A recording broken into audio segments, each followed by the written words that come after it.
بسم اللہ الرحمن الرحیم۔ ایک سلسلے گفتگو میں فرمایا کہ انسان کو کسی چیز پر بھی ناز نہ کرنا چاہیے، محض ان کے فضل پر نظر رکھنی چاہیے، اگر ان کا فضل نہ ہو سب دھرا رہ جاتا ہے۔ ایک سلسلے گفتگو میں فرمایا کہ انسان کو کسی چیز پر بھی ناز نہ کرنا چاہیے، محض ان کے فضل پر نظر رکھنا چاہیے، اگر ان کا فضل نہ ہو سب دھرا کا دھرا رہ جاتا ہے۔ حضرت مولانا محمد یعقوب صاحب رحمۃ اللہ علیہ فرماتے تھے کہ میں نے ایک مرتبہ خط لکھ کر اپنے دستخط کرانا چاہا مگر اپنا نام بھول گیا، اور ایسی عجیب بات ہے کہ اگر میں خود مولانا سے نہ سنتا تو راوی کی تکذیب کرتا، یعنی بیان کرنے والے کی تکذیب کرتا، لیکن چونکہ حضرت سے براہ راست سنا تھا کہ حضرت نے ایک مرتبہ خط لکھ کر دستخط کرنے کا جب ارادہ کیا تو اپنا نام ہی بھول گئے، اور کیا دستخط کریں یہی ذہن میں نہیں آیا۔ اللہ چاہے تو سب بھلا دے اور عقل ختم کر دے، بھلا کیا کوئی دعویٰ یا ناز کر سکتا ہے جب اتنے بڑے عالم کو ایسی بات بھلا دی گئی جس کا بھولنا عادتاً محال ہے۔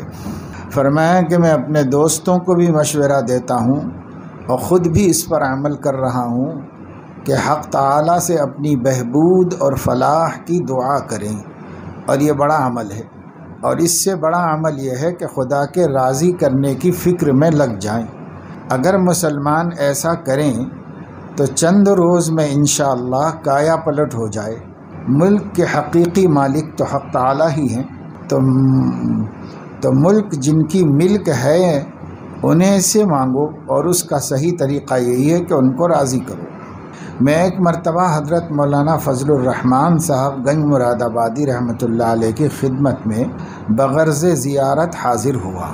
بہت بڑے مشائخ میں سے تھے حضرت فضل الرحمن گنج مراد آبادی، بڑے عالم بھی تھے۔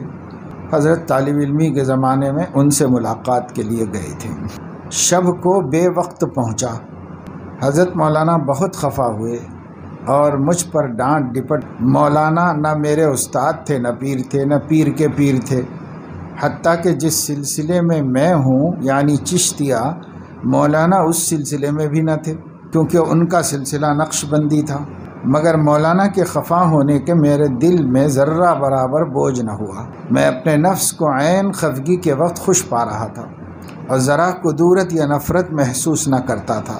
اس پر میں نے حق تعالیٰ کے فضل اور رحمت کا شکر ادا کیا، یعنی اس کیفیت پر کہ اللہ کے کسی نیک بندے کے ڈانٹنے سے دل پر منفی اثر نہ ہوا اور ان کے بارے میں کوئی بدگمانی پیدا نہیں ہوئی۔ اس کیفیت پر حق تعالیٰ کے فضل اور رحمت کا شکر ادا کیا۔ یہ اللہ تعالیٰ سے تعلق کی علامت ہے کہ اللہ والوں کی خفگی سے دل پر کوئی ناگوار اثر پیدا نہیں ہو۔ سو جب تک قلب میں خلوص نہ ہو، طلب صادق نہ ہو، ایسی چیزوں کو برداشت نہیں کر سکتا۔ اور حضرت نے تفصیل یہاں نہیں بتائی، دوسری جگہ حضرت نے تفصیل بھی بتائی کہ حضرت گھوڑا کرائے پر لیے اور وہاں پہنچے تو راستہ معلوم نہیں تھا۔ اناؤ ایک دیہات تھا جہاں حضرت رہتے تھے، گنج مراد آباد کے ایک دیہات اناؤ میں رہتے تھے۔ وہاں تک حضرت کو پہنچنے میں اصل میں رات بہت ہو گئی، لیکن وہاں جا کے کرتے بھی کیا، گھر کسی سے پوچھ لیا ہوگا تو ان کا گھر کا پتہ عطا مل گیا، تو حضرت نے دروازے پہ جا کے زور سے دستک دی تو انہوں نے اندر سے پوچھا۔ 3 سوال حضرت گنج مراد آبادی ایک ساتھ کر لیتے تھے کہ کون ہو، کہاں سے آئے ہو، کیوں آئے ہو، اور 3 باتوں میں سب تفصیل آ جاتی ہے۔ تو حضرت نے اسی طرح زور سے تاکہ اندر اچھی طرح آواز پہنچے جواب دیا کہ اشرف علی ہوں، تھانہ بھون سے آیا ہوں، حضور کی زیارت کے لیے آیا ہوں۔ یہ حضرت نے فرما دیا تو وہ بہت برہم ہوئے، کہنے لگے کہ بڑے زیارت کرنے آئے ہیں، یہ کوئی وقت ہے جانے کا کسی کے ہاں؟ کچھ خیال نہیں آیا، شرم نہیں آئی تم کو؟ تمہارے اوپر آسمان گر نہیں گیا، زمین نگل نہیں گئی تم کو؟ ایسے حضرت نے اندر سے خوب ڈانٹ کے جواب دیا۔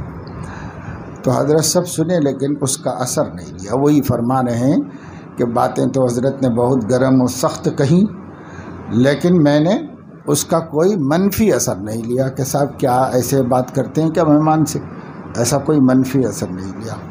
اور پھر اس پر اللہ کا شکر بھی ادا کیا کہ کسی اللہ کے نیک بندے سے برا نہ ماننے کی توفیق ملی، اس پر اللہ کا شکر بھی ادا کیا۔ یہ حضرات اپنے نفس کے نگہبان اور نگران تھے۔ یہ تو اس زمانے کی بات ہے جب حضرت جوان تھے اور ابھی حضرت پڑھ رہے تھے، اس زمانے کی بات ہے۔ اس زمانے میں بھی اللہ نے تہذیب اور صفات قلبیہ سے متصف فرمایا تھا۔ پھر بعد میں انہوں نے اکرام بھی کیا، دروازہ کھلوایا، اندر بلایا، گئے، معلوم ہوا کہ طالب علم ہیں، حضرت نے ان کا اکرام کیا۔ پوچھا کھانا کھا چکے ہو کیا؟ تو انہوں نے بتایا کھانا نہیں کھایا۔ تو فرمایا کھانا کھا کے کیوں نہیں آیا؟ اس وقت میں کہاں سے انتظام کروں، کیسے انتظام کروں اتنی رات میں تمہارے لیے کھانے کا؟ اب بھوکا بھی کیسے سلا دوں؟ پھر خادم کو جگایا، خادم کو بھیجا حضرت نے کہ جاؤ بیٹی کے گھر سے، ان کی بیٹی کا مکان تھا وہیں سے حضرت کھاتے ہوں گے۔ تو اس نے کہا کہ بیٹی کے گھر جاؤ، وہاں سے روٹی دال جو بھی ہے بچا ہوا لے کے آؤ گھر سے۔ وہ بیچارہ گیا، وہ بھی ایسے ہی دیہاتی آدمی تھا، تو لے کے آیا، جو ہے ہاتھ میں روٹی لیا، اس پہ کٹورے میں دال لے کے آیا۔ تو حضرت خفا ہوئے کہ بھئی ایسے مہمان کے لیے کھانا لایا جاتا ہے، روٹی پلیٹ میں رکھ کے لانی چاہیے۔ تو اس نے کہا حضرت اندھیرے میں کچھ نظر نہیں آتا گھر میں وہاں۔ تو فرمایا کہ تجھ کو نظر نہیں آتا، مجھ سے یہاں وہ طاق میں پلیٹ رکھی ہوئی دکھائی دے رہی ہے، تجھے کیوں نہیں دکھائی دی؟ پھر وہ جا کے لے کے آیا گھر میں سے پلیٹ، پھر حضرت نے کھانا کھلایا۔ کھانا کھا چکے تو حضرت نے پوچھا کہ بیر کھاؤ گے؟ تو انہوں نے کہا کہ حضرت آپ کی مرضی۔ تو میری مرضی تھی تو تم سے کیوں پوچھتا؟ تمہاری بولو، پیٹ میں درد تو نہیں ہوتا، بعض لوگوں کو تکلیف ہوتی ہے، بعض لوگوں کو ہضم ہو جاتے ہیں، اس لیے پوچھ رہا ہوں۔ تو کہا کہ کھاتا ہوں حضرت، کھانے کی عادت ہے مجھے۔ تو اٹھے اور چھی کے پیسے نکال کے لائے خود ہی، اور خود ہی کھلایا۔ یہ بات نہیں تھی کہ ان کے اندر تہذیب و اخلاق نہیں تھی، لیکن سکھانے کا یہ ایک طریقہ تھا کہ بے تہذیب لوگوں کو پہلی دفعہ ایسا بٹھاؤ دماغ میں کہ پھر کبھی ایسی غلطی کہیں نہ کریں، ایسے بٹھا دی۔ پھر ان سب اکراموں کے ساتھ حضرت نے ان کے آرام کا انتظام کیا۔ صبح حضرت نے درخواست کی کہ میں آپ کی سند عالی ہے، اس لیے میں آپ سے بخاری شریف کی سند لینا چاہتا ہوں۔ تو حضرت نے بخاری شریف کا اولیات پڑھا کر کے حضرت نے ان کو اجازت بھی عطا فرمائی۔ اس لیے حضرت تھانوی رحمۃ اللہ علیہ کی بھی سب سے عالی سند وہی ہے جو حضرت گنج مراد آبادی والی ہے۔ گنج مراد آبادی رحمۃ اللہ علیہ نے چونکہ حضرت شاہ عبدالعزیز صاحب سے براہ راست حدیث پڑھی ہے، اس وجہ سے ان کی سند دوسروں سے عالی ہے۔ لیکن ہمیں جو چیز کے اندر سیکھنے سمجھنے کی ہے وہ حضرت نے اتنی بتائی کہ ان کی اس غیر متوقع ڈانٹ ڈپٹ کا دل پر کوئی برا اثر نہ ہوا، اور ایک گناہ خوشی ہوئی کہ بھائی ایک بزرگ آدمی ہیں، اللہ والے ہیں، وہ خفا ہوئے، مجھے ایک طرح کی خوشی ہوئی۔ فرمایا کہ اگر کوئی میرا معتقد ہو جاتا ہے تو میں سچ عرض کرتا ہوں کہ اس پر مجھ کو تعجب ہوتا ہے کہ مجھ میں تو کوئی چیز نہیں، کس وجہ سے یہ میرا معتقد ہو گیا۔ اگر معتقد نہ ہو تو اس پر کوئی تعجب نہیں ہوتا، کیونکہ میری حالت کا تو یہی مقتضا ہے۔ ایک صاحب نے عرض کیا کہ حضرت اچھا کپڑا پہننے کو جی چاہے، اچھا جوتا پہننے کو جی چاہے، کیا یہ تکبر ہے؟ فرمایا یہ تکبر نہیں، تکبر وہ ہے کہ حق کو رد کر کے لوگوں کو حقیر سمجھے۔ حضور صلی اللہ علیہ وسلم سے صحابہ نے اس قسم کا سوال کیا، حضور صلی اللہ علیہ وسلم نے ایسا ہی جواب دیا، کبھی تنگی نہیں فرمائی، مگر لوگ خود تنگیوں میں پڑ گئے۔ یہی سوال حضرت علیہ السلام سے بھی ایک صحابی نے کیا تھا کہ ہم بازار جاتے ہیں، کوئی کپڑا اچھا لگتا ہے، کوئی جوتا اچھا لگتا ہے، ہم خرید کر پہن لینا چاہتے ہیں، اللہ نے گنجائش بھی دی ہے، پہن سکتے ہیں، تو کیا یہ تکبر ہے؟ تو حضور علیہ السلام نے فرمایا کہ جی نہیں، اس کو تکبر نہیں کہتے، یہ تو اللہ کی نعمت ہے، اس کو استعمال کرو، برتو، شکر ادا کرو، یہ تکبر نہیں ہے۔ تکبر جو ہے وہ بطر الحق اور غمط الناس کا نام ہے۔ حق بات سامنے آ گئی، سمجھ میں آ گئی حق ہے، اور پھر بھی قبول کرنے کے لیے تیار نہیں، تسلیم کرنے کے لیے تیار نہیں۔ اور دوسری صفت تکبر کی یہ ہے کہ لوگوں کو حقیر سمجھتے، لوگوں کو حقیر سمجھنا تکبر ہے۔ حق معلوم ہو جائے تو قبول نہ کرنا بھی تکبر ہے، اس لیے قبول کرے آدمی، دیکھے اپنے اندر کہ یہ دو صفتیں ہیں، جب کوئی حق بات معلوم ہوتی ہے تو قبول کر لیتا ہے کہ نہیں کر لیتا ہے، یہ صفت ہے کہ نہیں ہے، یہ دیکھ لے۔ دوسرے یہ کہ اللہ کے بندوں کو ذلیل حقیر نہیں سمجھتا، تو پھر وہ متکبر نہیں۔ فرمایا کہ ایک خط آیا ہے، ایک صاحب کی لڑکی کا رشتہ ہو رہا ہے، لڑکے والوں نے ان کو لکھا کہ جناب رسول مقبول صلی اللہ علیہ وسلم خواب میں تشریف لائے اور یہ فرمایا کہ شادی میں جلدی کرو، تو کیا آپ کی مصلحت حضور کی مصلحت سے بڑھی ہوئی ہے؟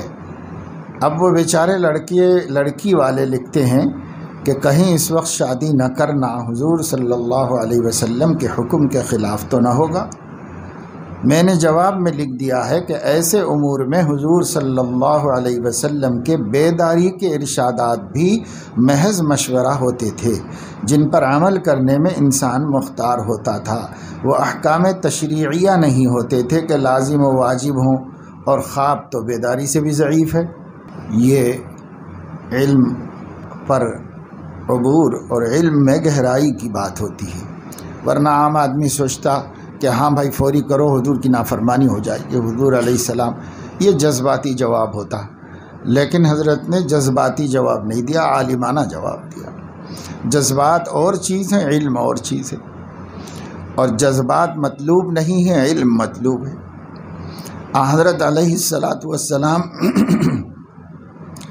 شادی بیاہ وغیرہ اپنے کام کاج میں صحابہ سے فرما دیا تھا، انتم اعلم بامور دنیاکم، تمہاری دنیا کے اچھے برے کو تم لوگ زیادہ سمجھتے ہو، اس کے مطابق کرو جیسا تم لوگ مناسب سمجھتے ہو، اپنے تجربات روایات کے مطابق کرو، بشرطے کہ وہ خلاف شرع نہ ہو۔ بس حضرت علیہ السلام اپنے مشورے کو مشورے ہی کے درجے میں رکھتے تھے، حکم کا درجہ نہیں دیتے تھے۔ ہاں جو دین ہے وہاں تو کچھ بھی نہیں ہے، آپ کو کسی کی مروت کی اجازت بھی نہیں ہے، وہاں آپ صحیح دو ٹوک حکم دیتے تھے، لیکن ان کی زندگی کے امور میں کچھ بتاتے حضور یہ ایسا کر لو، یا ایسا کر لو، یا فلاں سے رشتہ کر دو، فلاں کا نکاح کر دو، تو یہ امور امر کے درجے میں نہیں فرماتے تھے، مشورے کے درجے میں۔ حضرت کی نظر گئی، حضرت نے جو مخمصے میں پڑ گئے تھے لڑکی والے، اس واسطے کہ لڑکے والوں کو خواب میں حضور علیہ السلام کی زیارت ہوئی اور حضور نے فرمایا رشتہ جلدی کر دو بھائی، تو انہوں نے کہا کہ بھائی دیکھو نبی کے بولنے کے بعد اب کون سی وجہ ہے جس کے لیے اب تاخیر کرنا چاہ رہے؟ دونوں بھی دیندار لوگ ہوں گے، فکر مند اچھے لوگ، اس لیے آپس میں ان کے یہ بات تھی۔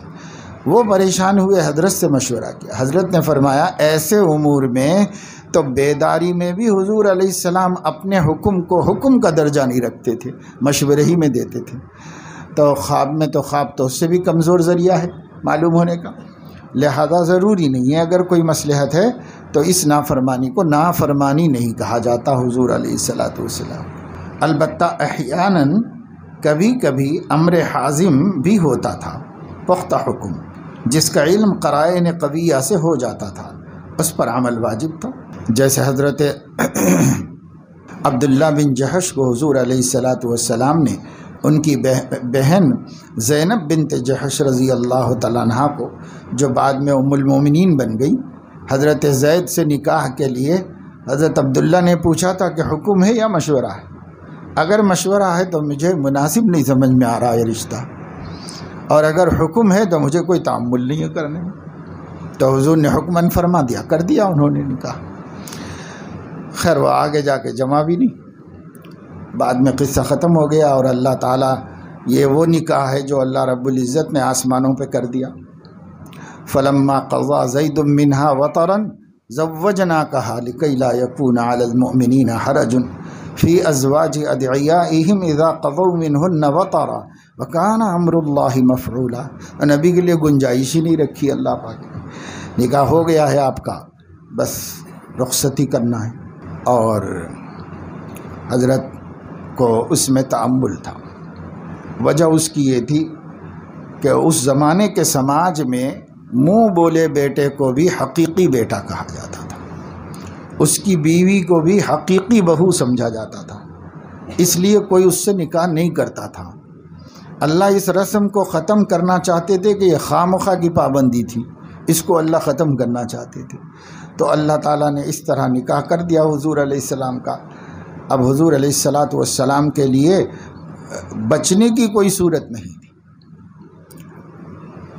اور وجہ اللہ نے قرآن میں کیا فرمائی؟ لِأَلَّا يَكُونَ عَلَى الْمُؤْمِنِينَ حَرَجٌ فِي أَزْوَاجِ أَدْعِيَائِهِمْ، اپنے منہ بولے بچوں کی بیوی سے نکاح کرنے میں کوئی حرج نہ باقی رہے مومنین کے اوپر۔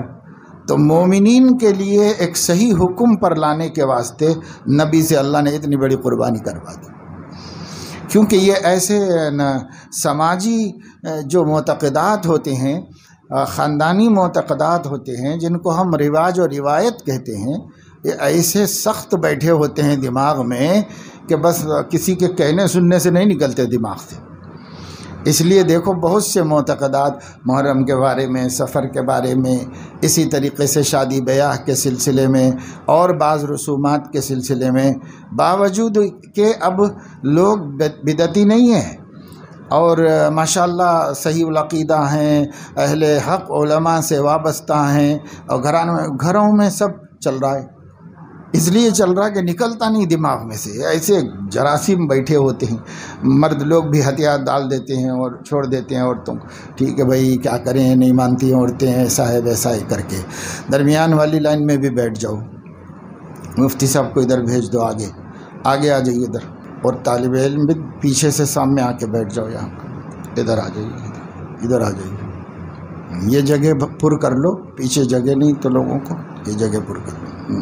پھر زبانی ارشاد فرمایا، یہ تو ایک خط سنایا، اور اس کے بعد فرمایا کہ ایک طالب علم نے چاہا کہ میں شرح جامی پڑھوں، مولانا دیوبندی نے منع فرما دیا، اس نے یعنی حضرت شیخ الہند رحمۃ اللہ علیہ نے منع فرما دیا۔ اس نے اگلے روز خواب بیان کیا کہ حضور صلی اللہ علیہ وسلم نے فرمایا کہ تو شرح جامی پڑھ۔ مولانا نے فرمایا کہ خواب کو تو ہم خود سمجھ لیں گے مگر تم شرح جامی نہیں پڑھ سکتے، یعنی اسی لیے حضرت شیخ الہند نے بھی خواب والی بات کو اہمیت نہیں دی، اور فرمایا کہ خواب کو تو ہم سمجھ لیں گے، باقی تم کو منع کیا ہے مت پڑھو مت پڑھو۔ یہ کوئی تقابل تھوڑا ہی ہے، بات دراصل وہی ہے جو شروع میں حضرت نے فرمائی کہ خواب کا حکم بیداری کے حکم کی طرح نہیں ہوتا، دونوں میں فرق ہے۔ فرمایا پورب کے بعض اضلاع میں علماء کے لیے بہت تکلفات تھے، وہیں کے بعض علماء نے لوگوں کو ایسی چیزوں کا عادی بنا دیا تھا۔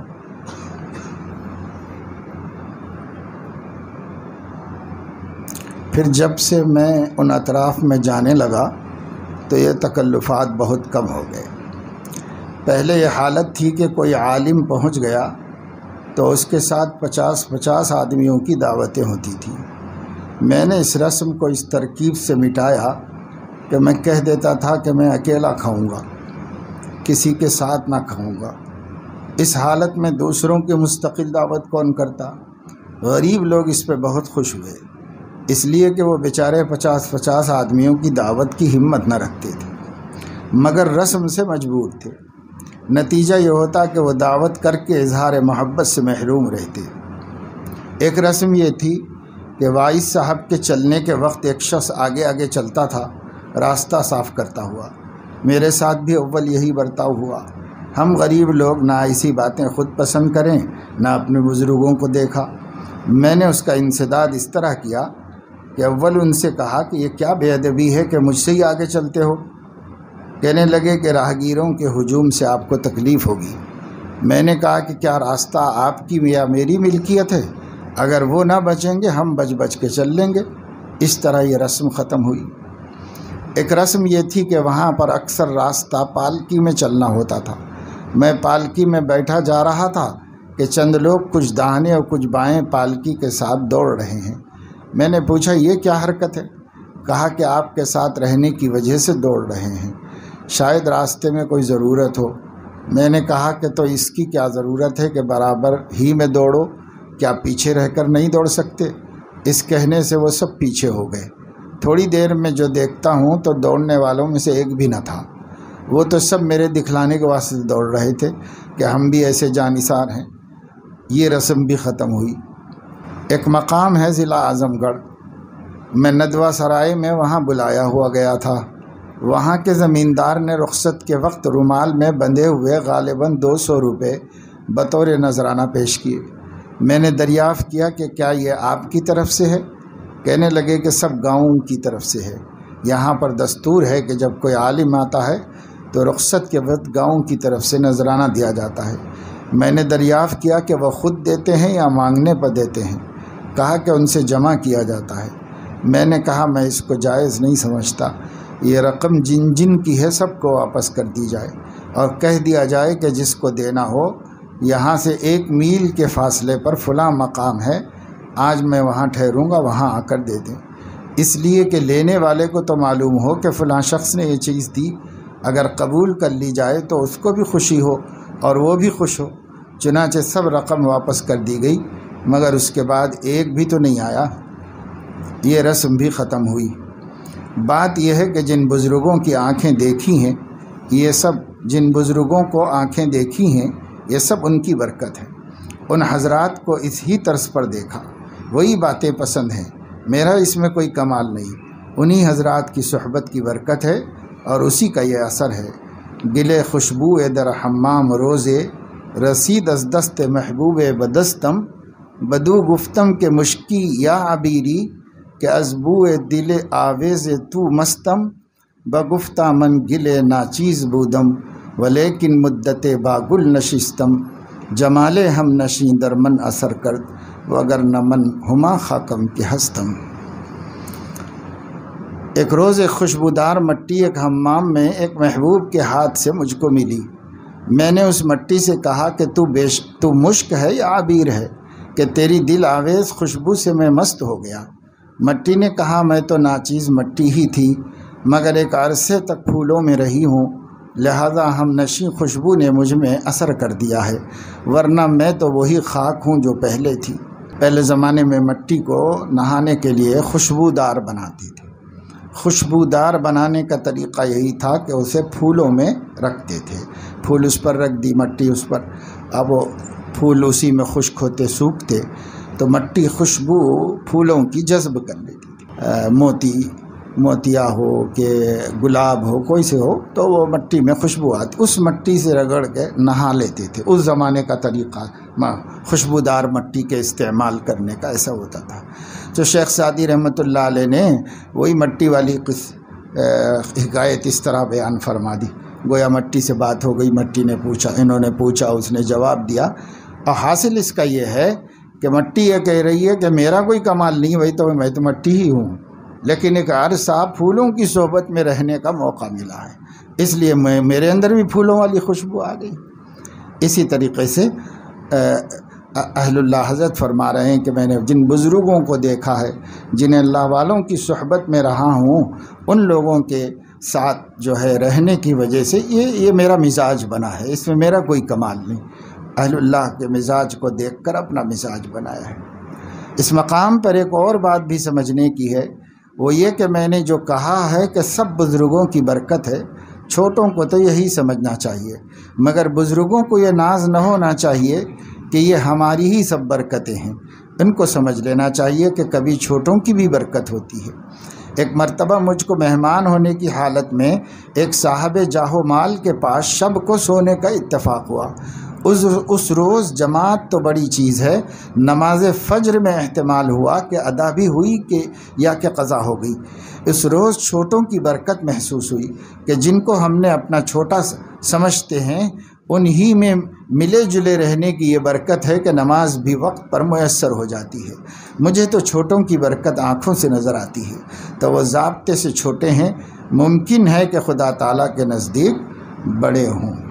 فرمایا میں نہایت خوش دلی سے اپنے احباب کو اجازت دیتا ہوں کہ جن حضرات کو مجھ سے کشیدگی ہے، یعنی دل مطمئن نہیں ہے، ان سے میری وجہ سے اپنے تعلقات کو نہ بدلیں اور نہ چھوڑیں۔ جن حضرات کو مجھ سے کشیدگی ہے، یعنی جو لوگ مجھ سے دور ہیں، ان سے میری وجہ سے اپنے تعلقات کو نہ بدلیں اور نہ چھوڑیں. یعنی ایک آدمی ہے، ان کے کسی سے اچھے تعلقات ہوں اور وہ دینی تعلقات ہوں جس وجہ سے بھی، یا رشتہ داری کی کسی بھی وجہ سے اچھے تعلقات ہوں، اور ان کے حضرت سے اچھے تعلقات نہ ہوں، تو ظاہر دوری بنی ہوئی ہے، کشیدگی ہے ان کے درمیان میں. تو دوسروں سے حضرت فرما رہے ہیں کہ بھئی دیکھو میری وجہ سے کہ بھئی ہمارے حضرت سے یہ صاحب دور ہیں، لہذا ہم بھی دور ہو جائیں، تو ایسی جانبداری نہ کرو. یہ حضرت نے فرمایا میری وجہ سے ایسا مت کرو، جس کا تم پہ حق ہے تم حق ادا کرو، بھئی ہر ایک کا حق ادا کرو، میری وجہ سے ایسا کیوں کرتے ہو؟ بلکہ ویسے ہی تعلقات رکھیں جیسے کہ پہلے سے آپس میں ہیں. میں ہرگز نہیں چاہتا کہ میری وجہ سے میرے احباب کے تعلقات میں بے لطفی ہو، یعنی میں سبب بنوں ان کے اپنے آپس کے تعلقات خراب ہونے کا. ایسا نہ ہو، میں نہیں چاہتا ایسا. اور خدا نہ خواستہ وہ کشیدگی والے بھی میرے دشمن نہیں، نیز پسے پشت جو کچھ بھی کرتے ہوں یا کہتے ہوں، مگر سامنے آ کر وہ بھی نیازمندی ہی کا برتاؤ کرتے ہیں. یعنی جن لوگوں کو کشیدگی ہوتی ہے وہ پیچھے ہی ہوتی ہے، عام طور سے سامنے نہیں ہوتی. اور دشمن ہوتے ہیں تو الگ بات ہے، لیکن دشمن بھی نہیں ہے، آتے ہیں ملتے ہیں، جب ملتے ہیں عقیدت کا اور محبت کا اور ادب کا اظہار کرتے ہیں، لیکن پیچھے شکایات کرتے ہیں. ایسے ہوتے ہیں، سامنے آ کر وہ بھی نیازمندی ہی کا برتاؤ کرتے ہیں. اور میں اپنے اس مذاق کو سب حضرت حاجی صاحب کی برکت سمجھتا ہوں. اور یہ اثر بھی انہی کی دعاؤں کا ثمرہ ہے کہ مخالف سے مخالف بھی سامنے آ کر سرنگوں ہو جاتا ہے. اب دیکھو یہی خلوص کی برکت ہے. ہم لوگ ہوتے تو ہمارا جی تو یہی چاہتا کہ صاحب اگر کوئی آدمی سے ہماری کشیدگی ہے تو ہمارے لوگ ان سے کیوں مل رہے ہیں، ایسے خیال آتے ہیں. ہمارے لوگ ہم سے محبت کی بھی بات کر رہے ہیں اور لوگوں کے ساتھ بھی، تو بھائی وہ مسلمان نہیں ہے. بسا اوقات وہ مسلمان بھی ہوتے ہیں، صلحاء بھی ہوتے ہیں، علماء بھی ہوتے ہیں. اتفاق اختلاف ایک الگ چیز ہے، جو فکر و نظریے سے تعلق رکھتا ہے یا مزاج سے تعلق رکھتا ہے، وہ الگ چیز ہے. لیکن اتنا دل بڑا کرنا بڑی تربیت کے بعد ہوتا ہے کہ آدمی اتنا دل بڑا کر لے اور لوگوں سے صاف کہہ دے کہ بھائی جن لوگوں کی اگر میرے سے کوئی کشیدگی بھی ہے، آپ کے اچھے تعلقات ہیں، آپ اسے نبھائیے، آپ ان کے ساتھ اچھے رہیے، اس کو میری وجہ سے خراب مت کیجیے. اور یہ جو مزاج بنا، اس مزاج کے بارے میں بھی حضرت کوئی دعویٰ نہیں کر رہے. حضرت کا مزاج یہ تھا جب بھی کوئی خوبی سامنے آتے اپنی، یا کوئی علم پر حضرت کی کسی بات پر کوئی حضرت کی تعریف کرتا، ہمیشہ ایسے مواقع پر فرماتے تھے یہ سب حضرت حاجی صاحب کی برکت ہے. کبھی اس کو اپنا کمال نہیں سمجھا. تو وہی فرما رہے ہیں کہ اور یہ اثر، یعنی یہ جو میرا مزاج بنا ہے، یہ اثر بھی انہی کی دعاؤں کا ثمرہ ہے کہ مخالف سے مخالف بھی سامنے آ کر سرنگوں ہو جاتا ہے.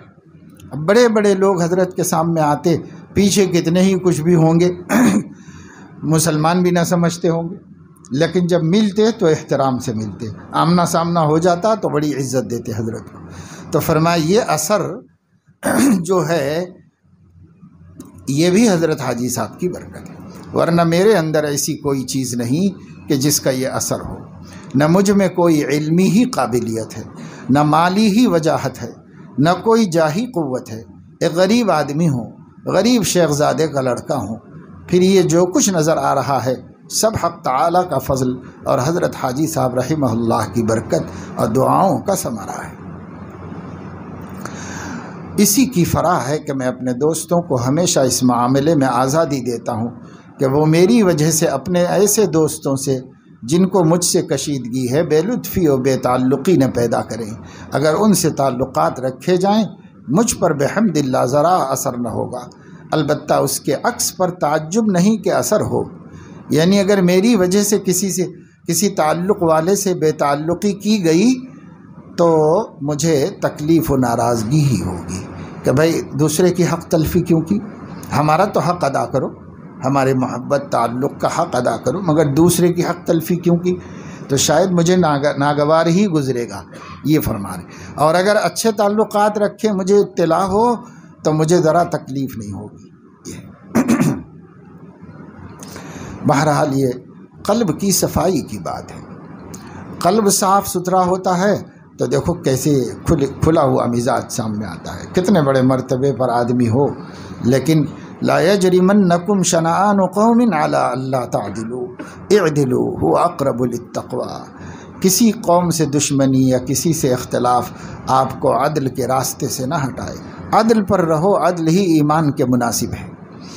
اقرب للتقوی یعنی پہلا درجہ تقوی کا ایمان ہے، توحید ہے. اس لیے ایمان کے مناسب حال یہی ہے، یہی صفت ہے کہ آدمی عدل پر رہے اور کہیں پر بھی عدل کا دامن نہ چھپنے پائے. اس کا بڑا خیال رکھنا چاہیے اور یہ بڑی سیکھنے کی چیز ہے. اور اس میں نزاکت چونکہ ہے اس لیے بہت قریب سے اہل اللہ کو دیکھ کر سمجھ کر ان کی باتوں کو اچھی طرح پڑھ کر سمجھ کر اس کی معرفت ہوتی ہے آدمی کو کہ یہ صفات آدمی کے اندر پیدا ہونی چاہیے. یہی تو اللہ تعالیٰ کے متوجہ ہونے کا سبب بنتا ہے. ایک مولوی صاحب کا ذکر فرماتے ہوئے فرمایا کہ یہ حنفیت میں بہت ہی ڈھیلے تھے، مگر اب یہ کہنے لگے ہیں کہ کتابوں کے دیکھنے سے معلوم ہوتا ہے کہ جہاں تک امام صاحب پہنچے وہاں تک کوئی بھی نہیں پہنچا. ابن تیمیہ اور ابن قیم رحمہم اللہ کے اب بھی بے حد معتقد ہیں، مگر اب اس تغیر مذکور کے بعد ان کی بھی کچھ زیادہ رعایت نہیں کرتے. یعنی اب تحقیق کرتے کرتے کرتے ایک عرصے کے بعد یہ ڈھیلے حنفی صاحب کو بہت عرصے کے بعد بڑے عالم ہوں گے، محقق ہوں گے، تبھی تو تحقیقات کرتے کرتے کرتے کرتے ایک دن یہ بات سمجھ میں آئی کہ امام اعظم رحمہ اللہ کے مسائل شرعیہ کے استنباط میں جہاں تک نظر گئی ہے وہاں تک کوئی نہیں پہنچا. کسی کی نظر عام طور سے ان کے دور کے فقہا کی نہیں پہنچ پائی. یہ ان کا اپنا تجربہ ہے یہ مولوی صاحب کا، اور حقیقت بھی یہی ہے. لیکن اگر ہم کہیں تو پھر یہ تعصب کی بات ہوگی کہ صاحب اپنے امام کو تو سب ایسے ہی بولیں گے، اسی تعصب کی بات ہوگی.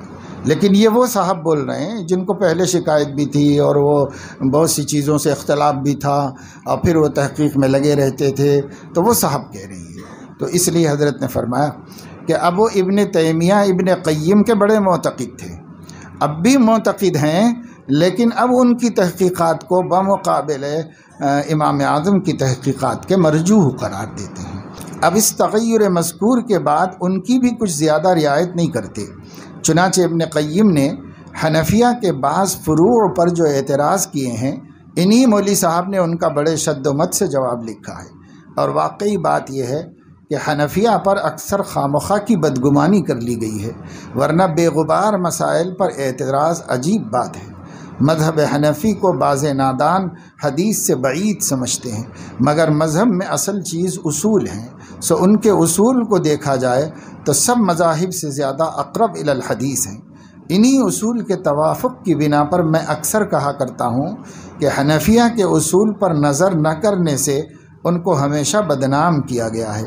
اسی طرح چشتیہ کے اصول پر نظر نہ کرنے سے چشتیہ کو بھی بدنام کیا گیا ہے. ایک مولوی صاحب نے مجھ سے سوال کیا تھا کہ جب حضرات چشتیہ کے اس قدر پاکیزہ اصول ہیں پھر بدنام کیوں ہیں؟ میں نے کہا کہ زیادہ تر سماع کی وجہ سے.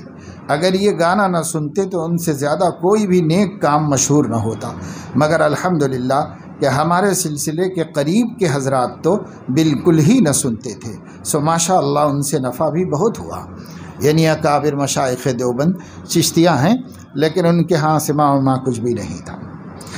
اور جو سماع تھا حضرت کہ ہاں یعنی حضرت سلطان الاولیاء نظام الدین رحمۃ اللہ علیہ وہ بھی چشتی تھے، ان کے ہاں سماع تھا. تو سماع کیسا تھا؟ تو حضرت تھانوی کا ملفوظ پہلے آپ لوگ سن چکے ہو اسی کتاب میں کہ حضرت نے فرمایا انہوں نے ایک رسالہ لکھا تھا، اس کا نام حق السماع تھا. اس میں انہوں نے سماع کے جواز کے 4 شرطیں رکھی تھیں. اور پھر حضرت نے فرمایا کہ وہ ایسی 4 شرطیں ہیں کہ اس کے ساتھ اس مجلس اس عمل کے گناہ ہونے کی کوئی وجہ نہیں ہے، غلط ہونے کی ناجائز ہونے کی کوئی وجہ نہیں ہے. ان شرائط کے ساتھ حضرت نے اصل میں بات یہ ہے کہ اس زمانے کے مشائخ ریاضات اور مجاہدہ بہت زیادہ کرتے تھے.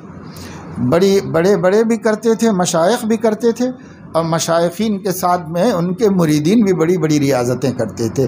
اس زمانے میں تو مشائخ ریاضتوں میں نہیں ڈالتے مریدین کو، اس زمانے میں بڑے بڑے مجاہدے کروائے جاتے تھے، بڑی بڑی ریاضتیں، اور ان ریاضتوں اور مراقبہ اور مشاہدہ اور سیر اللہ وغیرہ کی ایسی سخت یعنی بوجھ پڑتا تھا کہ یبوست اور خشکی پیدا ہو جانے کا خطرہ ہو جاتا تھا ذہن میں، جس سے جذب کی کیفیت پیدا ہو گئی، بہت سے لوگ مجذوب بن گئے، شیخ کی نگرانی نہیں ہوئی، مجذوب بن گئے، کیونکہ مجاہدہ تو مجاہدہ ہے۔ اب وہ جب دماغ پر دل پر بہت زیادہ بوجھ ڈالتا تو اس سے وہ آؤٹ ہو جاتے، اپنے ذہنی توازن کھو بیٹھتے تھے۔ ایسے ہوا ہے، بہت سے لوگ ایسے ہی مجاذیب کہلائے، اچھے کام کرے مگر یہ کہ اعتدال سے نہیں کیا، انہوں نے صحت کا خیال نہیں رکھا، طاقت اور قوت کا ملحوظ نہیں رکھا، کسی کی نگرانی میں نہ رہے، یوں سمجھو اپنے آپ کر لیے، پڑھ پڑھ کے کتابوں میں یہ مجاہدہ، وہ ریاضت۔ اب بھی اس زمانے میں بھی بعض بیوقوف کرتے رہتے ہیں، یہاں وہاں پڑھ کے بزرگوں کی کتابوں میں خوش شروع ہو جاتے ہیں، اور وہ زمانے کے قوا کیا تھے، اس زمانے کے قوا کیا ہیں، کچھ بھی نہیں۔ اسی لیے تو شیخ کی ضرورت ہے بھائی۔ اب وہ دوائیں جو پچھلے حکیم اجمل خاں کھلایا کرتے تھے، وہ آپ کھائیں گے تو آپ تھوڑی ہضم کریں گے اس کو۔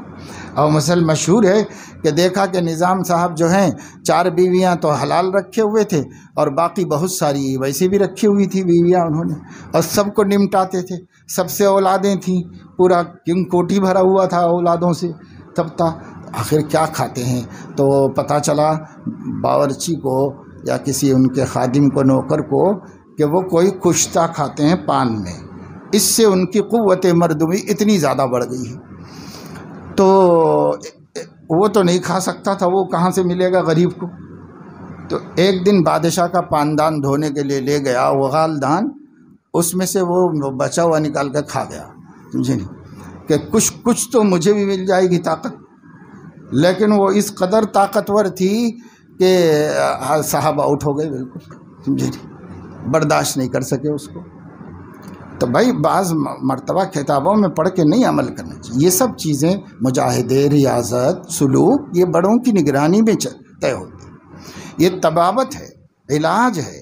ایک آدمی کو بتائیں گے، دوسرے آدمی کو منع کر دیں گے، اس زمانے میں بھی جیسے ڈاکٹر کسی کو یہ دوائی دیتا، کسی کو نہیں دیتا، تو بدل کے دیتا ہے، کچھ ترمیم تبدیل کر دیتا ہے، اور عوارض بھی مد نظر رکھتا ہے کہ یہ عوارض ہیں، اس کی وجہ سے ان کو یہ دوا نہیں دینی چاہیے، یا اس کے ساتھ یہ ملا دینا چاہیے، یا اس کے ساتھ یہ گولی اضافہ کرنا چاہیے۔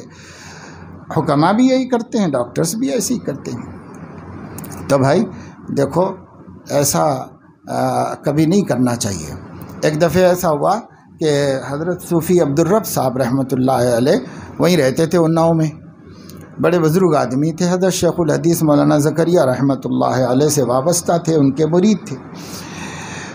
تو ایک دن حضرت شیخ نے فرمایا کہ میں جب جوان تھا تو اس وقت میں والدہ انتقال کر گئی تھی، اور والدہ کے انتقال یعنی ان کے بالکل عنفوان شباب میں، والدہ کی انتقال کر جانے کے بعد جو ہے پھپھو سب سے بڑی سرپرست تھیں، اور ہمارے لیے ماں کے درجے میں تھی، یہ تھی۔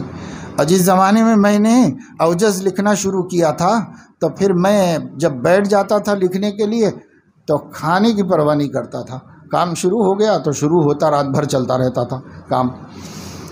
تو ان کی پھپھو جو ہیں وہ آ کر کے نوالے بنا کے روٹی کھلا دیتی تھی، تو حضرت کھا لیا کرتے تھے۔ حضرت نے فرمایا کہ آج 30 برس ہو گئے ہیں پھپھو جان کا انتقال ہو کر رات کا کھانا ہی نہیں کھایا، اس لیے کہ کسی اور کو اتنی ہمت نہیں ہوئی کہ نوالا بنا کے کھلائے، اور میں کام نہیں چھوڑتا تھا، اپنے کام میں لگا رہتا تھا، تو کھانا ہی ختم ہوا۔ تو صوفی صاحب نے جا کر کے انہوں نے بھی کھانا چھوڑ دیا رات کا، تو چند دن تو برداشت کر سکے، مگر اس کے بعد جو معمولات تھے درود شریف کے، ذکر اذکار کے، ان لوگوں کے بھی بڑے لمبے معمولات تھے۔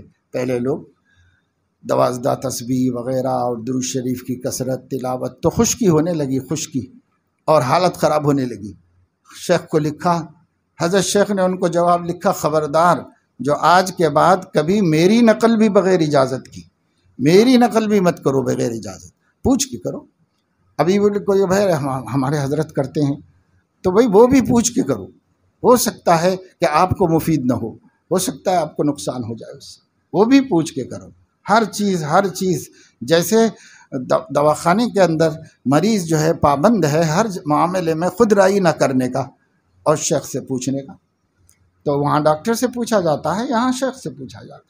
خود رائے نہ کرو دین میں ترقی کرنے کے لیے، بالخصوص تصوف کے مجاہدات اور ریاضات کے سلسلے۔ باقی جو شریعت ہے بھائی، شریعت تو عمل کرنے ہی کے لیے، سب کے لیے، شریعت میں کیا ہے، لیکن شریعت میں بھی بسا اوقات علماء سے رجوع ہونے کی ضرورت ہوتی ہے کہ علماء ماہرین سے جو اپنے سے زیادہ علم رکھتے ہیں ان سے رائے مشورہ کر لینے کی ضرورت ہوتی ہے۔ اور سلوک میں تو بہت زیادہ ضرورت ہے، قدم قدم نظر کے اندر رہے آدمی، ہمیشہ زیر نظر ایک ایک قدم چلے، تبھی جا کر ترقی کر پاتا ہے، تبھی جا کر غفلتوں سے بچ جاتا ہے۔ حضرت نے فرمایا، حضرت مولانا تنویر صاحب نے کہ حضرت مسیح الامت رحمۃ اللہ علیہ لاہور گئے اور ان کے گھر میں وہ شاگرد تھے، تو انہی کے پاس جاتے تھے حضرت، تو ان کے گھر میں حضرت جو ہے مقیم ہو گئے۔ کچھ تحریری کام تھا، حضرت کو سب سے خاموش جا کر الگ کر لینا تھا، اس لیے حضرت کسی کو اطلاع کیے بغیر چلے گئے۔ وہاں کہاں قیام ہے وہ کسی کو نہیں بتایا، انہی کے گھر میں ٹھہرے تھے حضرت۔ تو کبھی کبھی حضرت رحمۃ اللہ علیہ کی ان کی بات ہو جاتی تو حضرت رحمۃ اللہ علیہ نے ایک دن بیٹھے ہوئے تھے تو حبس دم اس کا ذکر کیا کہ حبس دم کیسے ہوتا ہے، وہ قدیم مشائخ کے اعمال میں سے، ریاضات میں سے ہے وہ۔ تو اس کے بارے میں بتایا کہ حضرت تھانوی رحمۃ اللہ علیہ کسی کو ان سب چیزوں میں الجھاتے نہیں تھے، بہت دور رکھتے تھے، لیکن ایک دفعہ حضرت نے مجھے اس کی اجازت دی اور طریقہ بتایا کہ ایسے حبس دم کر کے اس طریقے سے اپنے پورے وجود کو ذاکر بنایا جاتا ہے۔ تو اس طرح کسی کو بتایا ہوگا حضرت نے، حضرت مسیح الامت کو بتایا تھا، انہوں نے ان کے سامنے ذکر کیا کھانا کھاتے ہوئے کسی مجلس میں، کسی موقع پہ، اب کوئی آتا نہیں تھا، دونوں ہی تھے گھر میں۔ تو حضرت فرماتے ہیں کہ میں سوچا کہ شاید حضرت نے مجھے بھی اجازت دی ہے، کیونکہ میرے سامنے بتایا، کسی سے نہیں بتایا، تو مجھے بتانے کا مطلب مجھے اجازت دی حضرت نے کہ ایسے کرو ایسے کرو ایسے کرو۔ تو انہوں نے رات میں اٹھ کر کے تہجد پڑھ کے شروع کیا تو دم گھٹ گیا اور غیر کیفیت ہو گئی، بالکل غشی کی کیفیت ہو گئی، جیسے دم نکل گیا ہو، دم گھٹ گیا ہو، ایسی کیفیت ہو گئی، اور اپنے آپ ہی کو نہیں پہچانا، کچھ بھی نہیں، کچھ سمجھ بھی نہیں آیا کیا ہو رہا ہے، کچھ نہیں سمجھ میں۔ بڑی مشکل سے قابو میں آئے اور پھر جلدی دیکھا کہ بھائی حضرت مسجد جانے کا وقت ہو گیا، نماز کے لیے جائیں، تو دیکھا حضرت بھی تیار تھے، ان کو لے کے مسجد گئے تو فرماتے تھے، یہی فرمایا تھا مہمان خانے میں حضرت کہ راستے میں حضرت نے خود فرمایا کہ میاں تنویر احمد تم تو ہلاکت میں پڑ گئے، وہ تو اچھا ہوا کہ اللہ نے مجھے متوجہ کر دیا اور میں نے سنبھال لیا، ورنہ تم تو ہلاکت میں پڑ گئے تھے۔ تم کو میں نے کب کہا تھا ایسا کرنے کے لیے؟ میں نے تو اجازت نہیں دی تھی، میں اپنا واقعہ سنایا تھا کہ حضرت نے ایسے فرمایا۔ تو یوں آدمی بغیر پوچھے کر کے نقصان اٹھاتا ہے، اور یہ تو ایسی چیز تھی کہ شاید دم ہی گھٹ جاتا، جان ہلاکت میں پڑ جاتی۔ اللہ نے متوجہ کر دیا شیخ کو، تو روحانی طور پر انہوں نے توجہ سے ان کو سنبھالا اور اس میں ہلاک ہونے میں اللہ کی طرف سے مدد دی۔ بندہ کیا کر سکتا ہے؟ اللہ کی طرف سے۔ تو خیر، یہ میں نے اس لیے بتایا کہ ہمیں ان باتوں کو ملحوظ رکھنا بہت اہم چیز ہے۔ لوگ منمانی کرتے، منمانی نہیں کرو، بس ہر چیز شیخ کی نظر میں ہو، کوئی چیز بنا اجازت نہ ہو، کسی چیز کو بغیر اطلاع کے نہ کرو، ہر چیز، پھر تبھی ان کی نظر رہے گی کہ کمی کیا ہو رہی ہے، زیادتی کیا ہو رہی ہے، ترقی ہو رہی ہے کہ تنزل ہو رہا ہے، فائدہ ہو رہا ہے کہ نقصان ہو رہا ہے، یہ سب ان کے ذہن میں ہوتا ہے۔ اس لیے پہلے لوگ اس سے منع فرمایا کرتے تھے اور اس سے روکا کرتے تھے۔ آج کل وقت بہت کم ہے۔ سبحانک اللہم و بحمدک اشہد ان لا الہ الا انت استغفرک و اتوب الیک۔